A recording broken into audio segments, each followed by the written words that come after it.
हरिओम। आज किसी ने लिख कर पूछा है हाउ टू एडजस्ट। इनके पूछने का आशय ये है कि दुनिया में रहकर, संसार में रह के कैसे अपने आप को समायोजित करके चलें, कैसे एडजस्ट करके चलें। देखिए, आपके प्रश्न में एक दृष्टांत याद आ रहा है। पहले दृष्टांत समझ लेते हैं, उसके बाद फिर आपके प्रश्न का उत्तर। या आप ये कह लें कि दृष्टांत में ही आपके प्रश्न का उत्तर भी छिपा हुआ है। एक बार एक घुड़सवार घोड़े से जा रहा था। यात्रा लंबी थी। घोड़ा चलते चलते थक गया था और प्यासा था। थकान के मारे उसको प्यास लगाई थी। घुड़सवार ने इधर उधर देखा। एक जगह रहट चल रही थी। पहले रहट चलती थी ना, तो उसे चलती रहती थी और अंदर से कुएं से पानी निकलता था। तो घुड़सवार अपने घोड़े को लेके वहां गया। अब वो अपने घोड़े को पानी पिलाना चाह रहा है, लेकिन घोड़ा हिनहिना करके पानी नहीं पी रहा है। हिनहिना रहा है और पानी नहीं पी रहा है।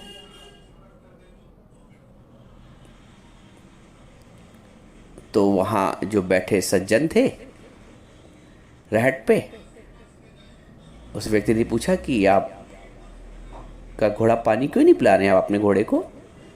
तो उसने कहा कि जो रहट की आवाज़ हो रही है ची ची ची ची करके, इससे मेरा घोड़ा भिनक रहा है, पानी नहीं पी रहा है। इसको रोको तब वो पानी पिए। तो वो जो वहाँ सज्जन बैठे थे, गांव वाले, उन्होंने कहा कि यदि आपको अपने घोड़े को पानी पिलाना है तो रहट की आवाज़ में ही, क्योंकि रहट बंद हो जाएगा तो पानी नहीं चलेगा, पानी निकलेगा नहीं, ऊपर आएगा नहीं। तो आपको अपने घोड़े को आदत डालनी पड़ेगी कि रहट के चलते पानी पिए, वरना हमेशा प्यासा रह जाएगा, कभी पानी नहीं पी पाएगा ऐसे अवसर पे। अब ये छोटा सा दृष्टांत है, लेकिन बहुत गहरा है। हम ये समझते हैं कि हमारी परिस्थितियां अनुकूल हो जाए, मेरे मुताबिक हो जाए, तब हम ज्ञान में अपना जीवन बनाएं, तब सत्संग में आए, तब परमार्थिक कार्य हो। ये जिंदगी के मेले दुनिया में कम ना होंगे, अफसोस हम ना होंगे।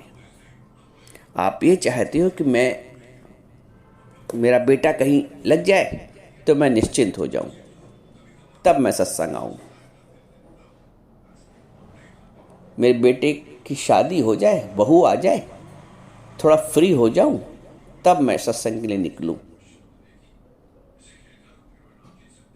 बेटा पढ़ भी जाएगा, बन भी जाएगा, शादी भी हो जाएगी, आप तब भी नहीं कर ले पाओगे। फिर पोता पोती,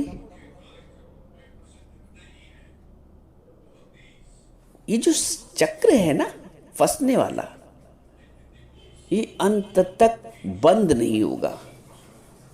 आप कहो ये रुक जाए जो रहट की तरह, जैसे तब घोड़ा पानी पिए, कभी नहीं होना। ये जो चक्र है माया का, फंसने का चक्र, ये अंत तक आप कल्पना कर लो। एक बेटे की शादी हुई, फिर दूसरे की शादी, फिर बेटी की शादी, फिर उसमें क्या कभी मुक्त हो पाओगे? साधारण परिस्थितियों में देखो तो आप कभी मुक्त नहीं हो पाओगे।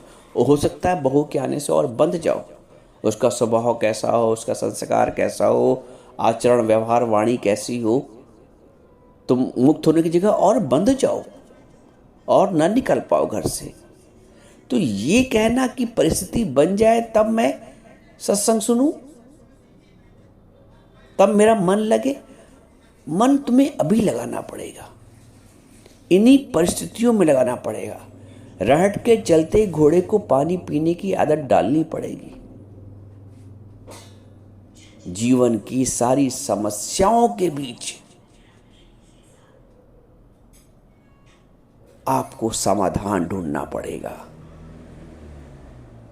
जीवन की सारी समस्याओं के बीच आपको समाधान ढूंढना पड़ेगा, क्योंकि कुकर यदि गैस पे चढ़ा है तो सीटी आएगी ही। कुकर यदि गैस पे चढ़ा है तो सीटी आएगी।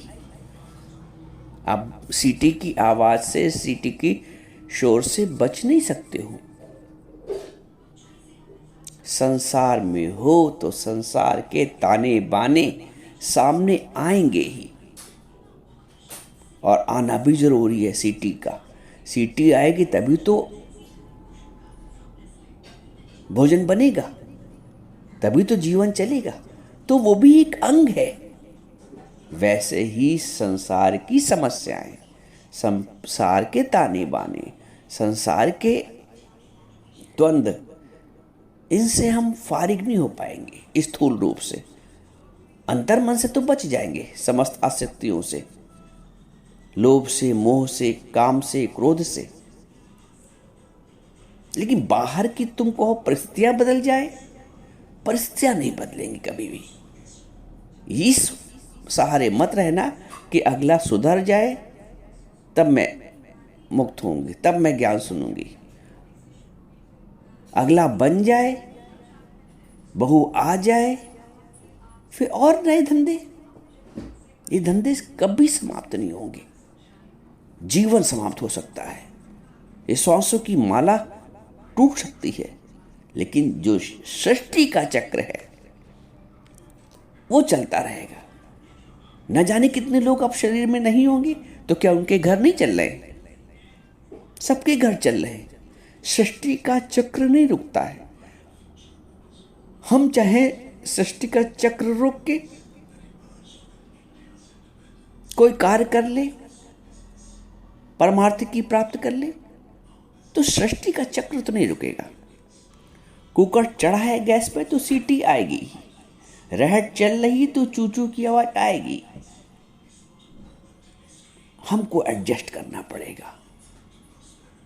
दुनिया नहीं बदलेगी। बोलते हैं दुनिया ना बदले, बदल जाएं हम, तभी मिलेगा परमानंद।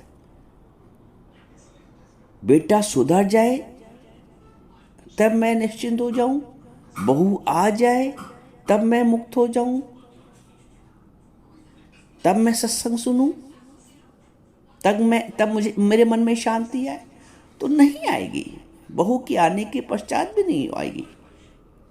ये दुनिया अगर मिल भी जाए तो क्या है, दुनिया मिल भी जाएगी, संपूर्ण सुख मिल भी गए,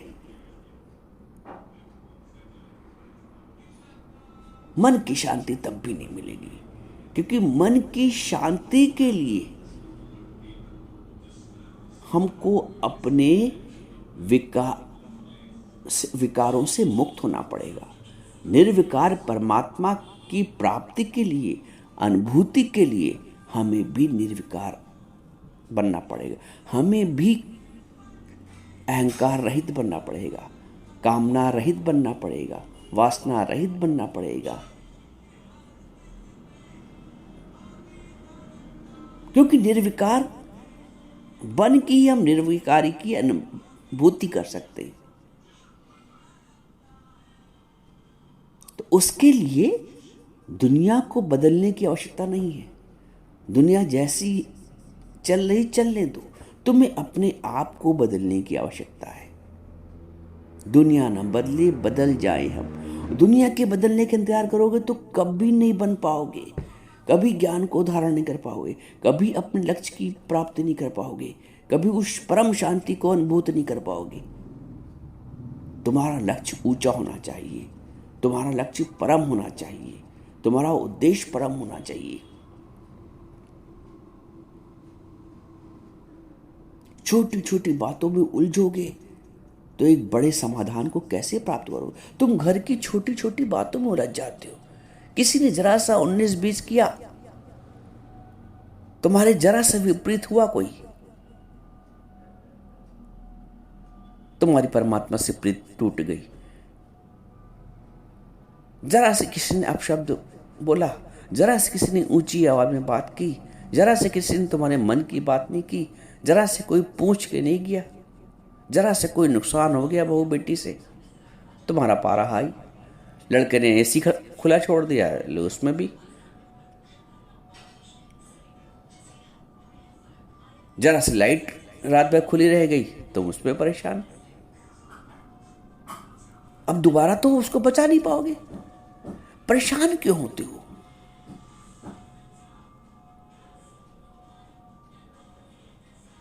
क्यों परेशान होते हो? मतलब हम मतलब एक मूर्खता की हद होती है। जैसे कोई व्यक्ति स्वप्न के लिए परेशान है, हम उस जागृति के स्वप्न के लिए परेशान रहते हैं। हम ये चाहते हैं कि ये रहट रुक जाए तो पानी पी लें, संभव नहीं है। ये सृष्टि, ये चक्र, ये बहू, ये बेटे, ये लड़की, ये लड़के, ये समाज, सब वैसा ही चलता रहेगा। ये दुनिया के धंधे कभी कम ना होंगे। अफसोस हम ना होंगे। तुम्हें अपना कल्याण सोचना है, अपना उद्धार सोचना है। सबके लिए सोचते आए हो, सोच सोच के प्राप्त कुछ नहीं हुआ। न सांसारिक उपलब्धियां प्राप्त हुई, ना आध्यात्मिक। और जीवन भी चला गया आधे से ज्यादा। किसी का आधा, किसी का आधा ज्यादा, किसी का जाने वाला है। तो ये जीवन में एडजस्ट तभी आप कर पाओगे जब आप में आत्मिक बल जागृत होगा, विवेक की जागृति होगी, गुरु वाक्य सत्यम लगेगा। वरना तो सभी ज्ञान सुन रहे हैं, सभी औपचारिकता कर रहे हैं, सभी बदल बदल के चैनल ज्ञान सुन रहे हैं। आप भी हो गई औपचारिकता। जीवन बनाना है तो एक अपना उद्देश्य फिक्स करना पड़ेगा। अपने को विकारों से बचाना पड़ेगा, अहमता ममता कर्ता के बोध से बचाना पड़ेगा।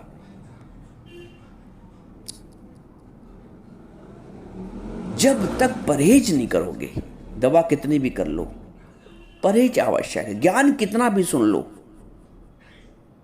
माया की बातों से, विकारों से परहेज नहीं करोगे, कुछ नहीं होने वाला है। शुगर की दवा खा खा के और तुम मीठे का परहेज न करो तो कुछ नहीं होने वाला है। तो ज्ञान कितना भी सुन लो, और जब तक अपने आप को बचाओगे नहीं बाहर की उलझनों से, कोई कितना भी क्रोध दिलाए, कोई कितना भी ऐसी हरकत करे,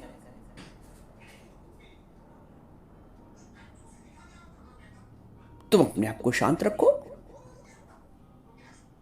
शोर बाहर का नहीं है, शोर हमारे अंदर का है। तुम शांत रहो, कोई शोर नहीं। दूर दूर करो, कोई और नहीं। और ना मानो तो कोई जोर भी नहीं। द्वैत का भाव समाप्त करना पड़ेगा, अपने आत्म स्वरूप का निश्चय पक्का करना पड़ेगा, और सर्वत्र अपने आत्म स्वरूप का ही दर्शन करना पड़ेगा। द्वैत का भाव समाप्त करना पड़ेगा। जब तक दूसरा है मन में, मैं सास अगला बहू, मैं बहू अगली सास, तो दोनों एक दूसरे के कर्म देखोगे। कर्म दिखना तभी बंद होगा, एक दूसरे के दोष, जब आत्मस्वरूप की स्थिति होगी। अपने आत्मस्वरूप का निश्चय करोगे और सर्वत्र आत्मा का ही दर्शन होगा, परमात्मा का ही दर्शन होगा। तो समाज नहीं बदलेगा, परिवार नहीं बदलेगा। परिवार के लोगों के हाव भाव, विचार, सोचने का तुम ये चाहो ढंग बदल जाए। ज्ञान तुम सुन रहे हो तो बदलना तुम्हें पड़ेगा। पानी तुम्हारे घोड़े को पीना है तो रहट तुम्हारे घोड़े पर डालनी पड़ेगी। इस शरीर घोड़ा है, दुनिया नहीं बदलेगी। दुनिया ना बदले, बदल जाए हम, तो ऐसे एडजस्ट करना पड़ेगा, ऐसे एडजस्ट करना पड़ेगा। इसलिए अपने आत्मभाव में स्थित हो, और जो भी हो रहा है